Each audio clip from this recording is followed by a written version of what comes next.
mereka yang telah merampas hak-hak kita.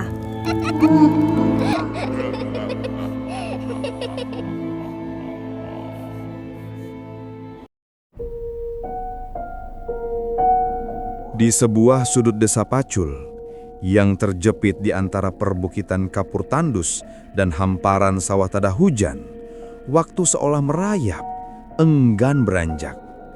Jalanan berbatu yang licin oleh lumut menjadi saksi bisu dari generasi-generasi yang menanggung beban hidup yang sama. Di sanalah, di gang paling ujung yang selalu dinaungi bayangan pohon randu raksasa yang angker, berdirilah sebuah rumah sederhana milik Wartina dan Slamet. Rumah itu lebih mirip sebuah luka lama yang tak kunjung kering. Cat hijau toskanya telah mengelupas dimakan cuaca, menampakkan semen kelabu yang kusam seperti kulit mayat. Saat hujan deras turun, yang sering terjadi di desa Pacul, suara tetesan air dari atap yang bocor ke dalam puluhan ember dan panci plastik menjadi orkestra kesedihan yang tak pernah berhenti. Sebuah pengingat konstan akan kerapuhan hidup mereka. Di depan rumah, warung kecil Wartina adalah monumen kegagalan. Meja kayu rewat itu kakinya sudah diganjal batu bata, dan etalase kacanya yang retak seperti jaring laba-laba kosmik. Isinya pun hanya sisa-sisa dagangan yang berdebu, seolah menyerah untuk dibeli. Pembeli adalah sebuah anomali. Setiap hari, Wartina duduk termangu di sana, menatap jalanan lengang, dan di dalam hatinya, sebuah kekosongan yang dingin dan lapar terus tumbuh membesar. Suatu hari di pasar desa, ia melihat Bu Lurah, istri kepala desa, memamerkan gelang emas barunya. Bu Lurah melirik tumpukan sayur layu di lapak Wartina dengan tatapan jijik sebelum berlalu. Penghinaan tanpa kata itu terasa lebih menyakitkan daripada caci maki, membakar sebuah lubang di hati Wartina. Slamet, suaminya, adalah seorang pria yang terbuat dari sabar dan iman. Ia guru mengaji di musola tua di ujung gang. Setiap sore, suaranya yang teduh terdengar memecah keheningan, mengajari anak-anak kampung membaca ayat-ayat suci. Upahnya seikhlasnya. Kadang sebungkus sabun colek, kadang sepiring nasi hangat. Ia menerima semuanya dengan senyum. Wajahnya yang tirus adalah kanvas dari kelelahan yang tak pernah ia keluhkan. Matanya selalu memancarkan kepasrahan pada takdir. Sebuah kepasrahan yang di mata Wartina adalah bentuk lain dari kekalahan yang paling memalukan. Slamet pernah mencoba meminjam uang dari Dewan Kemakmuran Masjid untuk biaya sekolah Lestari. Namun ditolak halus. Dana kas masjid hanya untuk renovasi Pak Slamet, kata mereka. Slamet pulang dengan tangan hampa, dan kegagalannya itu menambah berat beban di pundak Wartina. Wartina sebaliknya merasa sesak. Setiap tarikan nafasnya terasa berat, seolah udara di desa Pacul dipenuhi oleh debu keputusasaan. Tangan yang dulu lincah kini lebih sering terkepal erat di bawah meja, hingga buku-buku jarinya memutih, menahan amarah yang tak bisa ia luapkan. Ia merasa seperti seekor lalat yang terperangkap dalam jaring laba-laba kemiskinan. Semakin ia meronta, semakin erat jerat itu mengikatnya. Puncak penderitaannya, bela tidak terlihat yang setiap hari menggores jantungnya adalah saat melihat Lestari, putri tunggalnya. Suatu sore Lestari pulang dari sekolah sambil menangis sesegukan. Sepatunya yang sudah tipis akhirnya benar-benar jebol. Solnya menganga seperti mulut yang kelaparan, dan ia harus berjalan pulang tanpa alas kaki, menjadi bahan tertawaan teman-temannya sepanjang jalan. Wartina memeluk putrinya. Hatinya hancur berkeping-keping. Malam itu ia mencoba menambal sepatu itu dengan lem seadanya. Namun ia tahu itu hanya menunda kehancuran yang tak terelakkan. Ia melihat putrinya menelan ludah saat teman-temannya bercerita tentang liburan. Ia melihat putrinya cepat-cepat menyembunyikan bekalnya yang hanya berisi nasi dan garam. Dan setiap kali melihat itu, sesuatu di dalam diri Wartina retak dan mati sedikit demi sedikit. Malam itu, langit desa Pacul legam tanpa bintang. Wartina duduk di beranda, menatap kegagalan pekat yang terasa seperti cerminan masa depannya. "Aku capek, Mas," bisiknya pada Slamet. Suaranya serak dan bergetar. Aku lelah miskin. Aku lelah melihat Lestari menunduk malu. Aku tidak mau dia bernasib sama seperti kita. Dia pantas dapat lebih. Selamat mengalah napas panjang. Napas yang syarat akan beban. Rezeki itu dari Allah, Tin. Kita harus sabar. Selama kita punya iman. Iman! Tiba-tiba suara Wartina meninggi, pecah seperti kaca yang dihantam batu. Iman tidak memperbaiki sepatu Lestari yang jebol, Mas. Iman tidak membelikannya baju baru. Sabar sampai kapan? Sampai kita mati dalam kemiskinan ini dan mewariskannya pada Lestari. Aku ibunya, dan aku merasa gagal setiap detik aku melihat matanya yang sedih. Aku gagal. Selama terdiam bisu, tasbih di tangannya berhenti bergerak. Di dalam kamar, Lestari mendengar setiap teriakan itu. Ia memeluk lututnya erat-erat, menggigit bibirnya hingga hampir berdarah agar isak tangisnya tak terdengar. Matanya menatap nanar satu keluarga lama di dinding. Foto di mana mereka semua masih bisa tersenyum lebar. Malam itu, benih keputusasaan di hati Wartinah telah disiram dengan air mata dan darah dari bibir anaknya, siap untuk tumbuh menjadi pohon neraka. Beberapa hari setelah malam itu, sebuah motor metik baru berhenti tepat di depan rumah. Angin yang tadinya sepi tiba-tiba terasa membawa hawa yang berbeda, lebih berat dan sedikit manis. Turunlah Rukmini, teman lama Wartinah. Penampilannya menyilaukan. Kebaya sutra merah merunnya seolah membakar pemandangan kusam di sekitarnya. Anting emasnya berkilauan dan tas kulit mewahnya tampak begitu congkak. Ia datang membawa senyum di wajahnya. Namun itu adalah senyum predator yang telah menemukan mangsanya yang terluka. Wartina, astaga. Tin, kenapa kau tampak seperti ini? Rezekimu kok seret terus? Tanya Rukmini. Suaranya lembut seperti beludur, namun setiap katanya adalah tamparan. Wartina menumpahkan segalanya. Rukmini mendengar dengan seksama. Lalu ia meraih tangan Wartina yang kasar. Tangannya sendiri terasa begitu halus, namun anehnya kok dingin seperti es. Aku dulu juga seperti Imutin, bahkan lebih parah, bisiknya. Tapi lihat aku sekarang. Takdir itu bukan untuk diterima, tapi diubah. Ia berhenti sejenak, matanya menatap tajam ke mata Wartina. Ada cara yang lebih cepat, lebih mudah.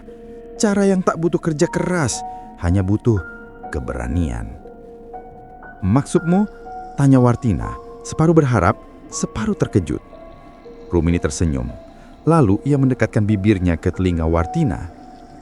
Di lereng Gunung Merbabu, desisnya, ada gerbang menuju kemakmuran, tempat di mana orang-orang putus asa sepertimu bisa meminta rezeki. Bukan rezeki recehan, Tin. Rezeki yang tumpah ruah. Emas, uang, rumah besar, mobil mewah. Semua yang kau impikan untuk Lestari. Kata-kata itu seperti mantra sihir merasuk ke dalam jiwa Wartina. Bayangan Lestari tersenyum bahagia melintah di benaknya. Begitu nyata, begitu menggoda. Tapi Rukmini, pesugihan, apa harus pakai tumbal? Tanya Wartina, gemetar. Rukmini tertawa kecil, tawa yang tak sampai ke matanya yang gelap. Pintar, tapi pikiranmu sempit. Tidak semua jalan hitam meminta nyawa manusia. Ada jalan lain, jalan yang lebih cerdik. Syaratnya hanya satu, niatmu harus bulat sekeras baja. Tapi, ia berhenti lagi. Senyumnya lenyap digantikan ekspresi dingin. Kamu harus siap dengan konsekuensinya. Karena sekali kau masuk, tidak ada jalan untuk kembali. Rukmini tidak menjelaskan konsekuensi apa yang dimaksud. Ia hanya menepuk bahu Wartina, tepukan yang terasa berat dan dingin, lalu pergi, meninggalkan Wartina sendirian dengan pikirannya yang berkecamuk, terperangkap dalam persimpangan antara jalan Tuhan yang terjal dan jalan setan yang tampak begitu mulus dan menjanjikan. 3 hari 3 malam Wartina tidak bisa tidur. Fajar berikutnya ia telah membulatkan tekadnya. Dengan berbohong ia berangkat menuju kaki Gunung Merbabu. Semakin dekat, udara terasa semakin dingin dan berat, membawa serta aroma kemenyan yang samar dan bau tanah basah yang aneh, seperti bau kuburan tua. Di ujung jalan setapak yang ditandai dengan sebongkah batu hitam aneh, seorang pria tua berjubah lusuh berwarna kelabu bernama Mbah Guno telah menunggunya. Saat ia berbalik, Wartina hampir terpekik. Wajah Mbah Guno dipenuhi kerutan seperti peta kuno, dan matanya tajam, tak berkentip, seperti mata burung hantu. "Sudah kuduga kau akan datang. Hasratmu tercium dari jauh," kata Mbah Guno dengan suara serak. "Ikutlah jika kau cukup berani." Wartina mengikutinya menyusuri jalan setapak yang semakin sempit dan gelap. Hutan di sekelilingnya sunyi yang tidak wajar. Tak ada suara serangga, tak ada kicau burung. Hanya suara langkah kaki mereka dan desau angin yang terdengar seperti bisikan-bisikan lirih. Akhirnya, setelah perjalanan yang terasa seperti berjam-jam, mereka tiba di sebuah guduk kayu lapuk yang berdiri sendirian, seolah dimantahkan oleh hutan itu sendiri. Di dalamnya, udara terasa berat dan pengap. Bau kemenyan, bunga-bunga busuk, dan anyir darah bercampur menjadi satu. Di atas sebuah meja tua, terdapat sebuah peti kayu kecil. Ukiran-ukiran kuno di permukaannya seolah bergerak dan bernafas dalam layang remang-remang. "Setiap kekuasaan menuntut harga," kata Mbah Guno, suaranya menggema. "Di dalam peti ini ada mereka yang akan membantumu. Tapi mereka bukan pelayan, mereka adalah rekan kerja. Kau beri mereka makan, mereka memberimu hasil. Kau yakin ingin melanjutkan perjanjian ini?" Dengan bayangan wajah lestari di benaknya, Wartinah mengangguk kaku. Mbah Guno tersenyum tipis. Perlahan ia membuka sedikit tutup peti itu. Hening sejenak. Lalu terdengar tawa cekikikan lirih dari dalam. Tawa itu seperti suara anak-anak kecil, namun nadanya dingin, lapar, dan penuh kegelapan yang membuat darah serasa membeku. "Mereka menyukaimu," kata Mbah Guno. "Tugasmu mudah. Setiap malam Jumat Kliwon, kau harus memberinya sesajen. Jajan pasar, segelas susu murni, dan kembang 7 rupa. Bakar kemenyan dan ucapkan mantra yang akan kuajarkan. Dan ingat," Mbah Guno mencondongkan tubuhnya, "peti ini adalah gerbang mereka. Jangan pernah membukanya sepenuhnya kecuali saat ritual. Jangan biarkan siapapun, bahkan darah dagingmu sendiri, melihat apa yang ada di dalamnya. Jika kau melanggar, mereka tidak hanya akan mengambil kembali hartamu, mereka akan mengambil sesuatu yang jauh lebih berharga." Dengan tangan gemetar, Wartinah menerima peti kayu itu. Saat jari-jarinya menyentuh permukaan kayu yang dingin dan sedikit lengket itu, ia merasakan sengatan dingin yang menjalar ke seluruh tubuhnya, seolah ada sesuatu yang hidup di dalamnya.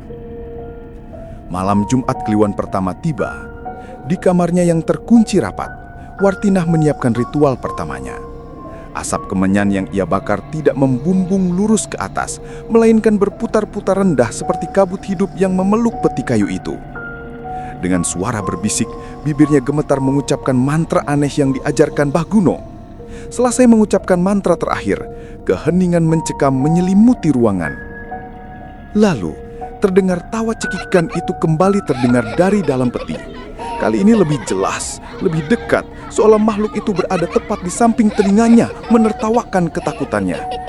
Wartina memejamkan mata erat-erat, tubuhnya basah oleh keringat dingin, namun ia tidak lari. Perjanjian telah dibuat. Keesokan paginya, ia menemukan segepok uang rusuh di bawah bantalnya, berbau tanah basah yang anyir. Matanya terbelalak. Ini nyata. Hari itu juga keajaiban hitam mulai bekerja. Warungnya yang dulu seperti mati, tiba-tiba ramai. Dengan modal gaib yang terus datang, Wartinah memulai bisnis pinjaman uang. Ia menjadi lintah darat kaling kejam di desa Pacul. Dalam beberapa bulan, keluarga mereka menjadi kaya raya. Rumah reyot mereka diruntuhkan dan di atasnya dibangun istana meblah. Wartinah, yang kini dipanggil Bu Hajah, selalu berpenampilan glamor. Namun kilau emas di tubuhnya tidak mampu menutupi kekosongan di matanya. Hatinya telah menjadi dingin dan keras seperti batu. Senyumnya tak lagi hangat, hanya sebuah lengkungan bibir yang tipis dan penuh perhitungan. Ia mulai menikmati rasa takut di mata para peminjamnya. Ia mulai kecanduan pada kekuasaan yang ia miliki. Selamat, suaminya merasa semakin jauh. Rumah itu tidak lagi terasa seperti rumah. Tin, dari mana semua uang ini? Ini tidak wajar. Aku merasa ada yang salah di rumah ini. Tanyanya suatu malam, suaranya penuh kecemasan. Sudah mas, jangan banyak tanya. Nikmati saja, bukankah ini yang kamu mau? Jawab Wartinah dingin, matanya menantang. Selamat hanya bisa menggeleng pelan dan pergi ke musola mencari ketenangan dalam doa yang terasa semakin sulit menembus atap rumahnya sendiri yang megah, namun terasa dingin seperti makam. Istana megah Wartinah dibangun di atas pondasi perjanjian gelap, dan dinding-dindingnya mulai berbisik. Warga yang berhutang pada Wartinah mulai mengeluh uang mereka sering hilang secara misterius. Di dalam istana itu sendiri, teror terasa lebih nyata dan personal. Sarinah, seorang gadis desa polos yang dipekerjakan sebagai pembantu baru, menjadi taksi hal-hal ganjil. Awalnya hanya hal-hal kecil, barang-barang yang berpindah tempat sendiri, suara kelereng jatuh di lantai atas. Namun lama-kelamaan, gangguan itu semakin menjadi. Ia sering mendengar suara langkah kaki kecil berlarian di lorong lantai 2 yang panjang, diikuti tawa cekikikan yang membuat darahnya beku. Suatu malam, saat ia mengambil minum di dapur, ia melihat dengan mata kepalanya sendiri sekilas bayangan mungil, botak, dan pucat melesat menuju kamar pribadi Wartinah. Sarinah menjatuhkan gelas di tangannya hingga pecah berkeping-keping. Saat ia menceritakannya pada Bokarsi, pembantu senior, wanita tua itu langsung membekam mulutnya. Wajahnya pucat pasi. Di rumah ini ada anak-anak majikan yang tidak boleh diganggu. Kalau kamu masih sayang nyawa, tutup mulutmu rapat-rapat. Anggap tidak melihat apa-apa, bisiknya tajam. Sejak saat itu, Sarinah bekerja dalam ketakutan, selalu merasa diawasi oleh mata-mata kecil yang tak terlihat. Di warung kopi Pak Dirman, para lelaki kampung berbisik-bisik. Pak Tarjo mengeluh sering mencium bau kemenyan. Pak Wardi bercerita mendengar suara ayam jago berkokok di tengah malam. Kecurigaan kalau bahwa Wartinah memelihara tuyul semakin menguat. Namun tidak ada yang berani bersuara lantang. Mereka takut, sangat takut pada tatapan mata Bu Hajah yang dingin dan senyumnya yang sinis. Lestari adalah orang yang merasakan perubahan paling menyakitkan. Ibunya yang dulu hangat kini menjadi sosok asing yang dingin dan mudah marah. Kamar ibunya kini menjadi tempat terlarang baginya. Bau kemenyan dan suara tawa mengerikan dari balik pintu membuatnya gelisah. Ia sering melihat ibunya berbicara sendiri di dalam kamar, berbicara pada sesuatu yang tak terlihat. Didorong oleh campuran rasa penasaran dan ketakutan yang tak tertahankan, Lestari memutuskan untuk mencari tahu kebenarannya. Suatu malam saat ibunya pergi ke sebuah acara pengajian di balai desa, Lestari memberanikan diri. Dengan jantung berdebar kencang, ia menyelinap di kamar ibunya yang megah namun terasa dingin. Ia tahu di mana kunci cadangan disembunyikan. Di balik tumpukan kain sutra di dalam lemari jati yang besar, tersembunyi sebuah peti kayu kecil yang tampak sangat tua. Peti itu, Lestari tahu inilah sumber dari semua keanehan di rumahnya. Dengan tangan gemetar hebat, ia mengangkat peti itu dan meletakkannya di lantai. Ia membuka sedikit tutup peti itu. Seketika, hawa dingin yang menusuk seperti jarum es menyembur keluar, membawa serta bau tanah basah seperti dari kuburan. Dan tawa cekikikan mengerikan itu terdengar begitu jelas, bukan hanya satu, tapi beberapa suara, seolah ada pesta pola di dalam kegelapan peti itu. Rasa takutnya dikalahkan oleh rasa penasarannya. Ia harus melihat. Perlahan, ia membuka tutup peti itu sepenuhnya. Di dalam peti itu, kosong. Ia bingung. Lalu ia mendengar suara desisan dari belakangnya. Perlahan, ia menoleh. Dan dunia Lestari pun runtuh. Di ujung ranjang ibunya duduk sesosok makhluk kecil, botak dengan kulit pucat keabu-abuan seperti mayat. Perutnya buncit, matanya besar dan hitam tanpa putih, dan di tengahnya menyala titik merah seperti bara api. Mulutnya menyeringai lebar dari telinga ke telinga, memperlihatkan deretan gigi-gigi kecil yang tajam. Dan ia tidak sendirian, di sampingnya berdiri sosok yang lain yang serupa, sedang menjelati sebuah koin emas. "Kamu siapa?" bisik salah satu sosok itu dengan suara mendesis seperti ular. Lestari menjerit, jeritan jiwa yang hancur. Peti itu jatuh dari tangannya dengan bunyi keras. Wartinah yang baru pulang dan mendengar jeritan itu berlari masuk. Wajahnya pucat pasi penuh amarah dan panik. "Apa yang kamu lihat? Apa yang kamu lakukan?" bentaknya. "Jangan pernah buka peti ini lagi. Jangan pernah cerita pada siapapun, bahkan pada ayahmu. Mengerti?" ancamnya. Lestari yang dengan tangis yang tak bersuara lari ke kamarnya, mengunci pintu dan bersembunyi di bawah selimut. Gemetar hebat. Malam itu, ia menyadari bahwa ibunya telah menukar jiwanya dengan iblis dan ia tinggal di dalam neraka. Setelah insiden itu, teror tidak lagi sembunyi-sembunyi. Ia berjalan dengan angkuh di tengah desa Pacul. Warga yang berani mengeluhkan bunga pinjaman Wartinah akan langsung menerima akibatnya. Pak Karyo setelah mengeluh dengan suara keras, tiba-tiba jatuh sakit parah. Ia terus meracuk ketakutan tentang anak-anak kecil botak yang menindih dadanya. Istrinya Sartini bersumpah melihat bayangan-bayangan pucat menari-nari di langit-langit kamar suaminya. Bu Wasih, pedagang tempe, tidak hanya kehilangan uangnya, tapi ia juga menemukan semua adonan tempenya penuh dengan belatung dan berbau busuk.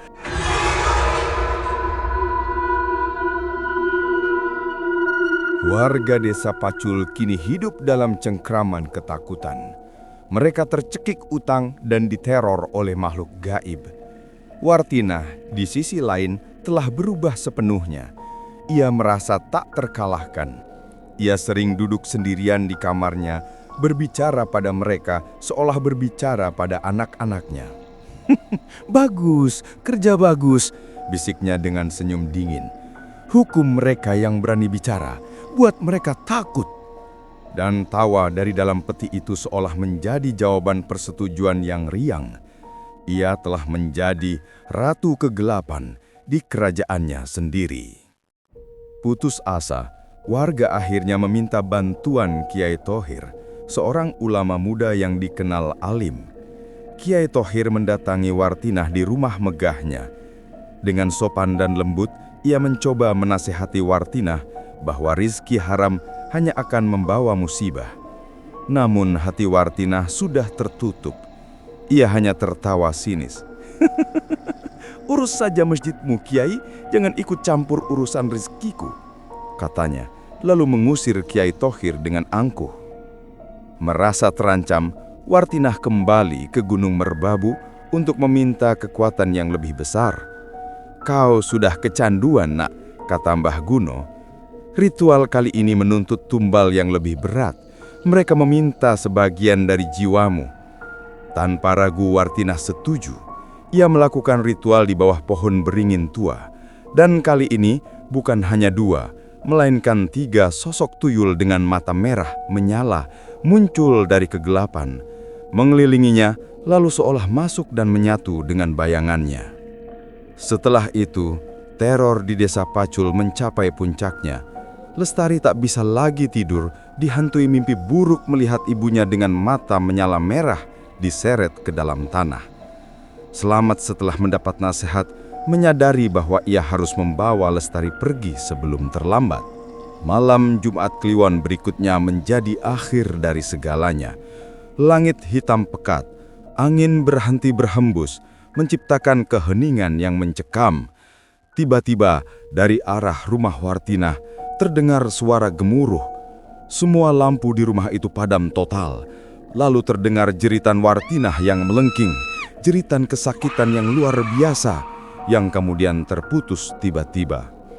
Setelah itu, yang terdengar hanyalah tawa cakikikan yang mengerikan, menggema ke seluruh penjuru kampung. Selamat dengan panik mendobrak pintu kamar Wartinah. Pemandangan di dalamnya adalah pemandangan dari neraka. Ruangan itu porak-poranda, perabotan hancur, ada bekas-bekas cakaran kecil di seluruh dinding. Peti kayu itu tergeletek di tengah lantai, terbuka dan kosong. Semua uang dan perhiasan lenyap, dan Wartinah, dia telah menghilang, lenyap tanpa jejak, seolah ditelan oleh kegelapan yang selama ini ia puja dan ia beri makan. Selamat dan Lestari akhirnya meninggalkan desa Pacul pada malam itu juga.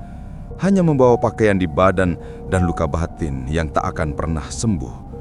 Rumah megah itu kini berdiri kosong, menjadi monumen angker yang ditakuti semua orang. Warga bilang, setiap malam Jumat Kliwon, mereka masih bisa mendengar suara tawa cekikikan lirih dari dalam rumah kosong itu.